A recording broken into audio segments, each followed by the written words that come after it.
Kamran academic classes में आप सबका स्वागत है, इस्तकबाल है, वेलकम है। ये हमारा Indian polity MCQ series part 2 है। इसमें जो हम डिस्कस करने वाले हैं बेसिकली हिंदुस्तान का जो आइन है, दस्तूर है, उसके जो भी प्रीएम्बल को सोर्स है या इसी के साथ साथ पूरे कॉन्स्टिट्यूशन का जो सोर्स है, जो स्रोत है, माखज़ है कि कहाँ कहाँ से हिंदुस्तान के कॉन्स्टिट्यूशन में कौन कौन सी चीज़ें ली गई हैं, इसके बारे में हम डिस्कस करेंगे।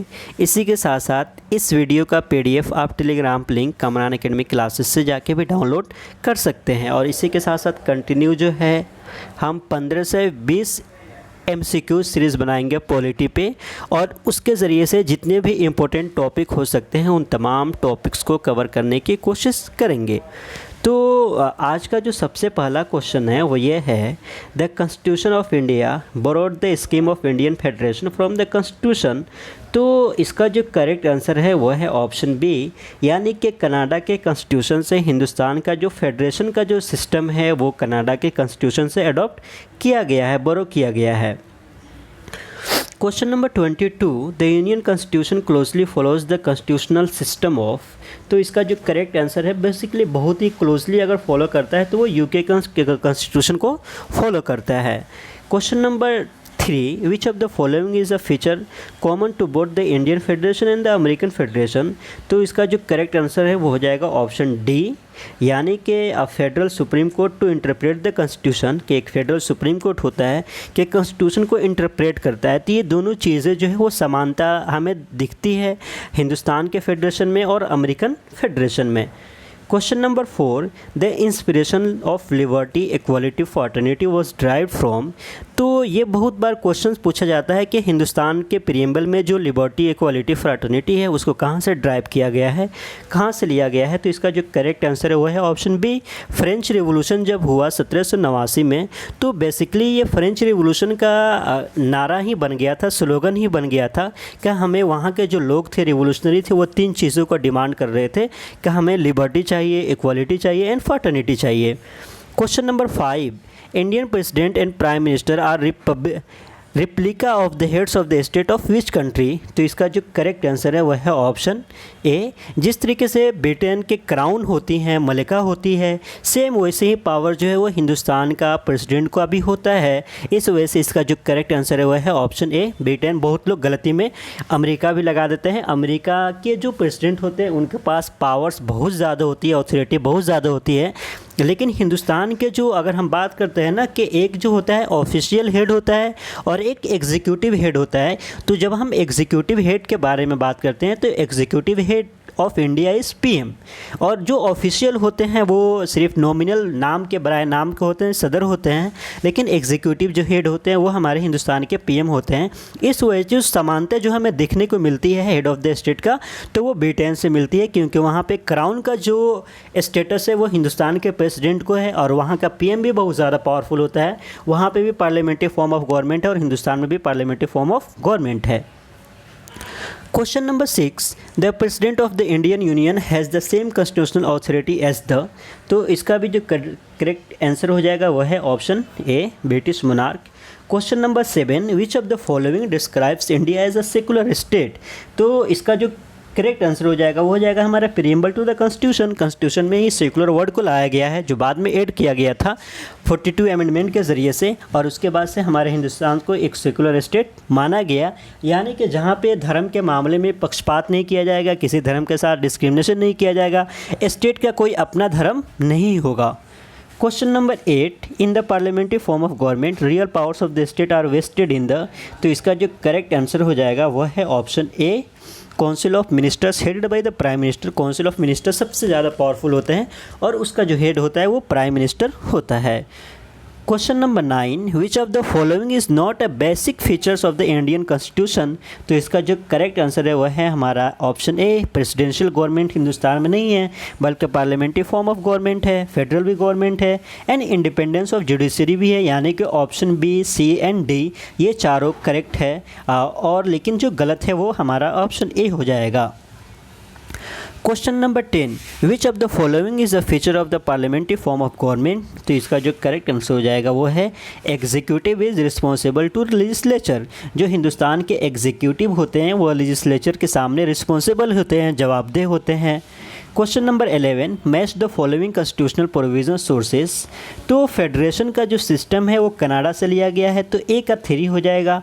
पार्लियामेंट्री जो है वो ब्रिटेन से लिया गया है। इसी के साथ साथ फंडामेंटल राइट्स जो है वो यूएसए से लिया गया है। और इसी के साथ साथ directive principle of state policy जो लिया गया है वो आयरलैंड से लिया गया है। तो इसी के अकॉर्डिंग हमारा जो करेक्ट आंसर हो जाएगा वो है ऑप्शन डी।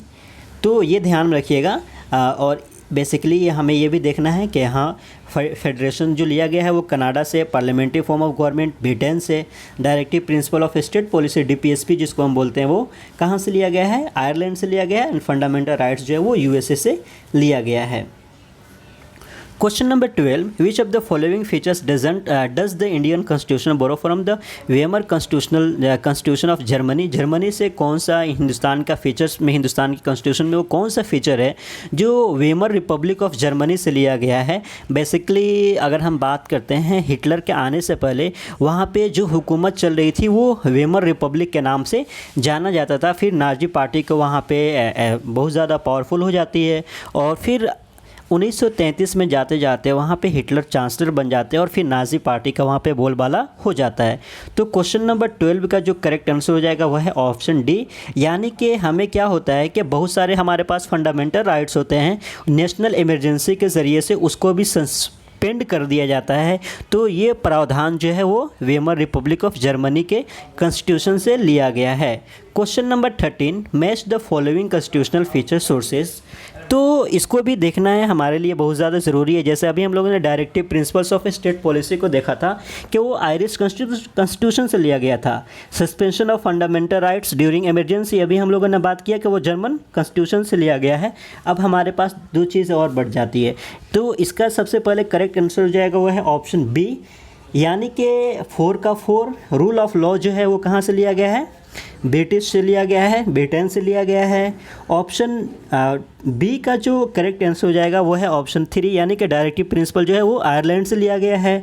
इसी के साथ साथ ऑप्शन ए का जो हो जाएगा वो 2 हो जाएगा, यानी कि ऑप्शन ए जो है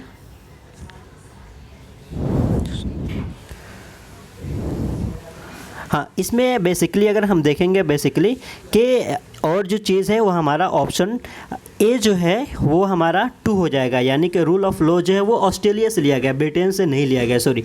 रूल ऑफ लॉ जो है वो ऑस्ट्रेलिया से लिया गया है। और इसी के साथ साथ अगर हम बात करते हैं कि कंकरेंट लिस्ट का जो सीन है ना वो हमारा कहाँ से लिया गया है, ब्रिटेन से लिया गया है। तो ये ध्यान रखिएगा, ठीक है।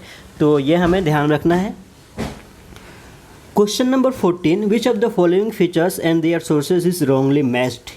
तो जुडिशियल रिव्यू का जो सिस्टम है बेसिकली अगर हम बात करेंगे वो ब्रिटिश प्रैक्टिसेस से नहीं लिया गया बल्कि वो अमेरिका से लिया गया है। कंकरेंट लिस्ट जो है वो ऑस्ट्रेलियन कॉन्स्टिट्यूशन से लिया गया है। तो ये ध्यान रखिएगा, कंकरेंट लिस्ट यहाँ पे क्वेश्चन नंबर 13 में जो है कंकरेंट लिस्ट वो ऑस्ट्रेलिया से लिया गया है। ये एक हमारा क्लियर हो गया। इसी के साथ साथ रूल ऑफ लॉ जो है वो ब्रिटिश से लिया गया है।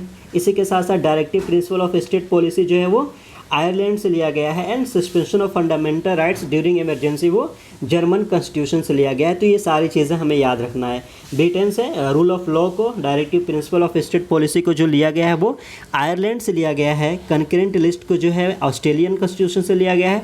और फंडामेंटल राइट्स को इमरजेंसी में सस्पेंड करने का जो है वो जर्मनी से लिया गया है। Question number 15, which constitution has inspired the Indian concept of rule of law, parliamentary system and law making procedure.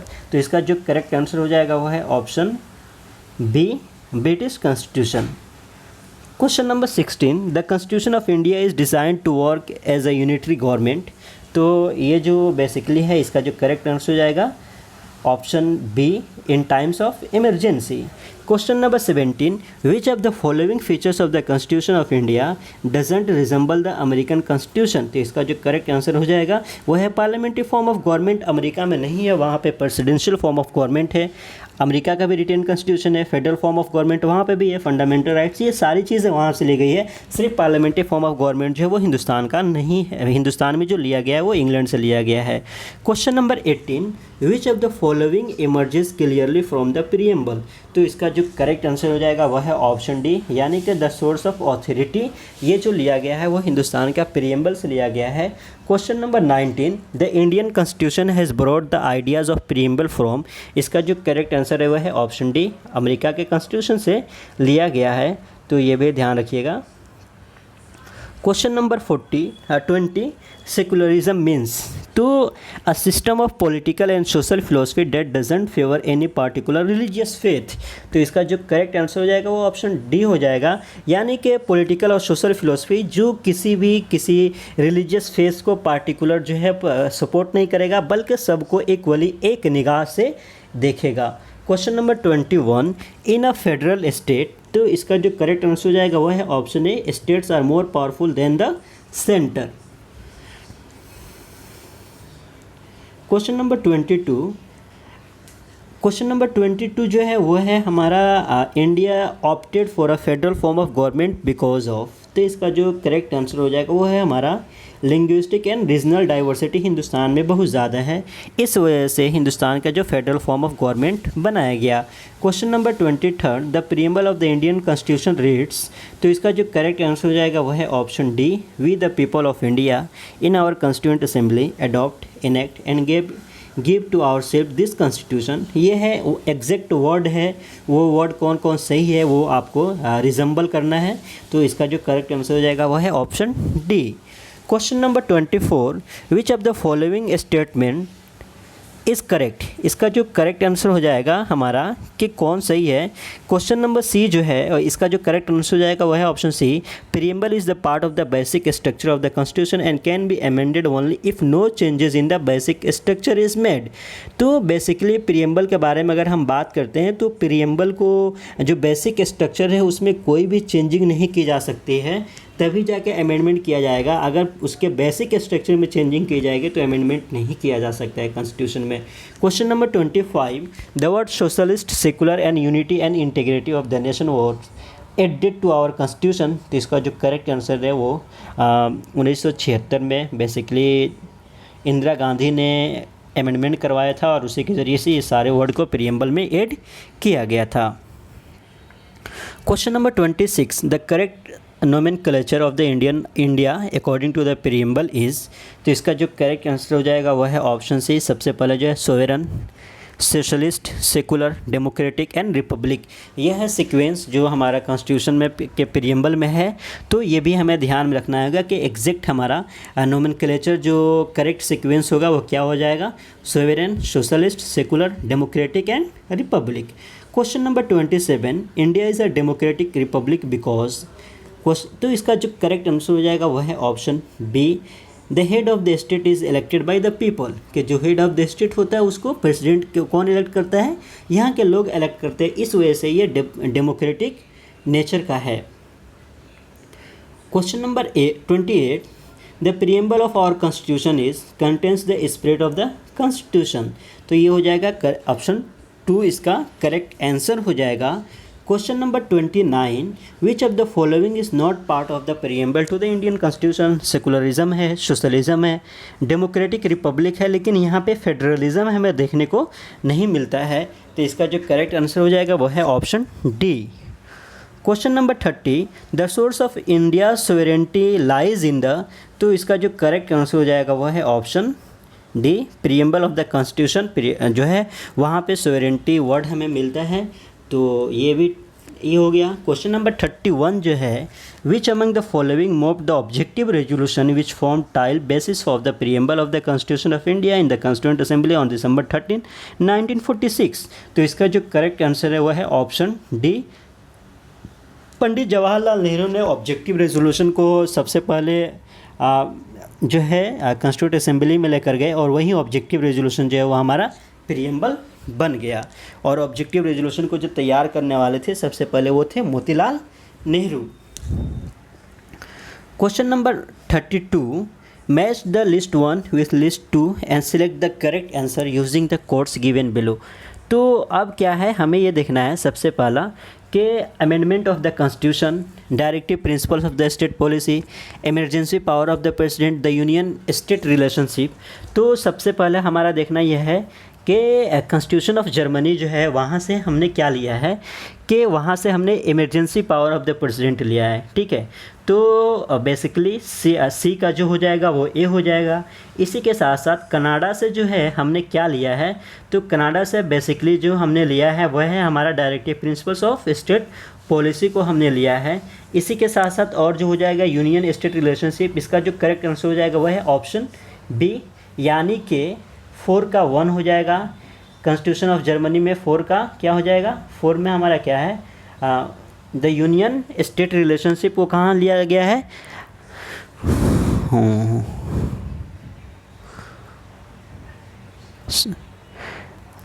इसका जो करेक्ट आंसर हो जाएगा वो है हमारा ऑप्शन ए का जो है वो 3, सॉरी ऑप्शन ए का जो है वो 3 हो जाएगा। ऑप्शन ए हमारा क्या है, अमेंडमेंट ऑफ द कॉन्स्टिट्यूशन। तो इसका जो करेक्ट आंसर हो जाएगा वो है हमारा कॉन्स्टिट्यूशन ऑफ साउथ अफ्रीका।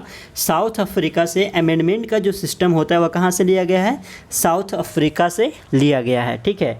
इसी के साथ साथ बी का जो है वो हमारा 4 हो जाएगा। बी में क्या है, यहाँ पे देखते हैं हम पहले कि बी में हमारा बेसिकली क्या है,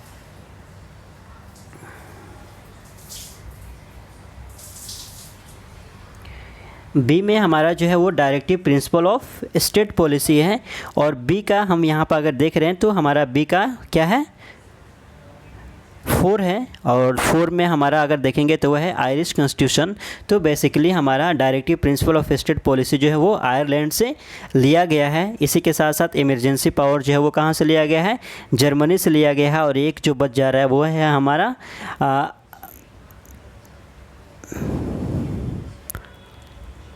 लास्ट में जो है हमारा वो है बेसिकली अगर हम बात करेंगे कि ऑप्शन डी का जो है वह है 2, यानी कि वो लिया जो गया है कनाडा से लिया गया है।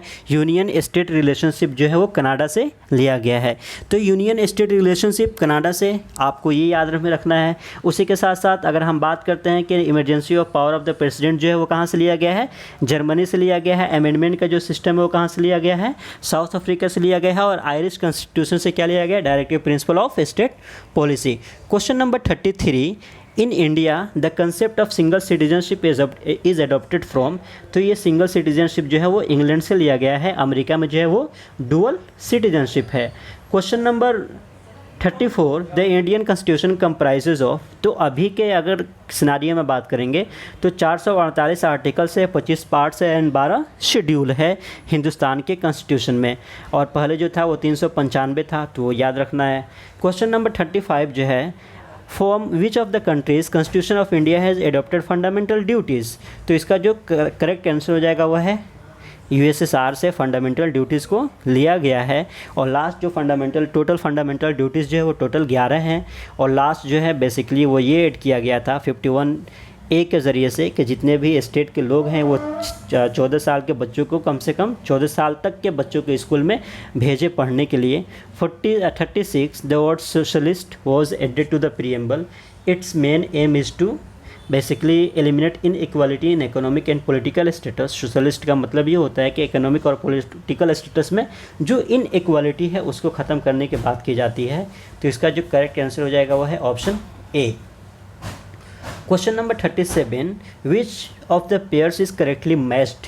तो बेसिकली अगर हम बात करेंगे Republic, head of the state is hereditary monarch. इसका जो करेक्ट आंसर हो जाएगा कि करेक्ट सेकुलर स्टेट ये हो जाए कि जहाँ पे state is without any religion of its own, जहाँ पे स्टेट जो है उसका कोई धर्म न हो। तो ये हमारा बेसिकली करेक्ट मैच हो जाएगा। डेमोक्रेटिक मतलब ये नहीं होता है कि constitution doesn't recognize legal supremacy of another country.